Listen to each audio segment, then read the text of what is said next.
What's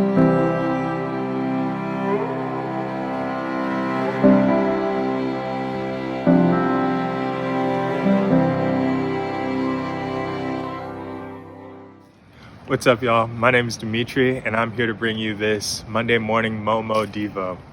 Today, we're going to be talking about the parable of the Samaritan. And so, out of Luke 10:25 through 30, and it says this: Then an expert in the law stood up to test him, saying, "Teacher, what must I do to inherit eternal life?" "What is written in the law?" Jesus asked him. "How do you read it?" He answered, "Love the Lord your God with all your heart, with all your soul, with all your strength, and with all your mind, and your neighbor as yourself." "You've answered correctly," Jesus told him. "Do this and you will live." But wanting to justify himself, the lawyer or religious man asked Jesus, "And who is my neighbor?" Jesus took up the question and he said, "A man was going down from Jerusalem to Jericho and fell into the hands of robbers. They stripped him, beat him up, and fled, leaving him half dead. A priest happened to be going down that road, and when he saw him, he passed by on the other side. In the same way, a Levite, who's also a religious leader in the church, when he arrived at the place and saw him, passed by on the other side. But a Samaritan on his journey came up to him, and when he saw the man, he had compassion. He went over to him and bandaged his wounds, pouring on oil and wine. Then he put him on his own animal, brought him to an inn, and took care of him. The next day, he took out 2 denarii, gave them to the innkeeper, and said, 'Take care of him. When I come back, I'll reimburse you for whatever extra you spend.' Which of these 3 do you think proved to be a neighbor to the man who fell into the hands of robbers?" "The one who showed mercy on him," the lawyer said. Then Jesus told him, "Go and do the same." There's a few things I want to highlight out of this passage, and one, just giving some additional context. The man who was asking questions, the lawyer or the religious leader, one who knew the law in and out, when he was asking these questions, it says that he wanted to justify himself in asking, "And who is my neighbor?"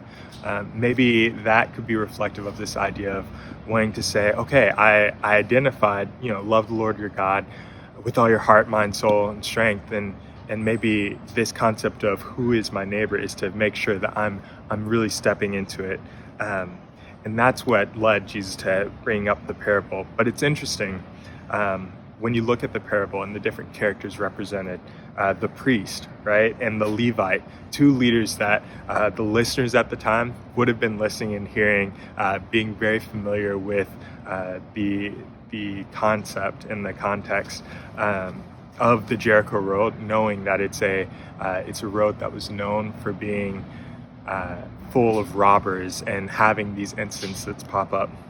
When they hear the 2 leaders stepping aside, maybe they would have been like, okay, so now Jesus is going to present, and a good Jewish man came and stood to help.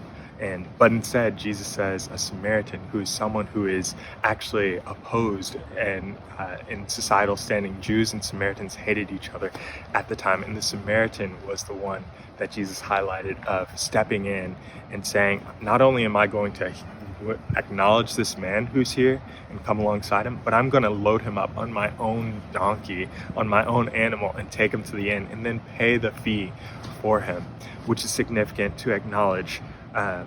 So one thing that maybe as we sit and reflect on these passages, a few questions come into mind. Maybe what figures in this story do you find yourself relating to the most in this season? Is it the religious man who's trying to make sure he's doing everything right for the law, but then finding himself getting pricked by that one question of, okay, but who is my neighbor? Maybe it's the Levite or the priest who are noticing these individuals by the side of the road, but because of whatever reason, maybe they're so focused on getting to their next destination. Maybe it's because of the fear of a history of robberies. Maybe it's that sense of maybe this is a trap. Whatever reason it is, finding themselves continuing on the road and not acknowledging the man. Maybe it's the Samaritan trying to figure out, how do I take on and allow the burdens of this man sitting on the side of the road to become my own burdens? Maybe it's the man who's on the road needing that healing, needing someone to come alongside. But the question remains, who do you find yourself relating to the most in this season? Another question, in what ways are you finding yourself allowing self-justification to get in the way of humbling ourselves so that we can grow? In what ways am I allowing self-justification, the desire to do things right, to get in the way of actually seeing what is the need in front of me? And the last question just being, who is your neighbor?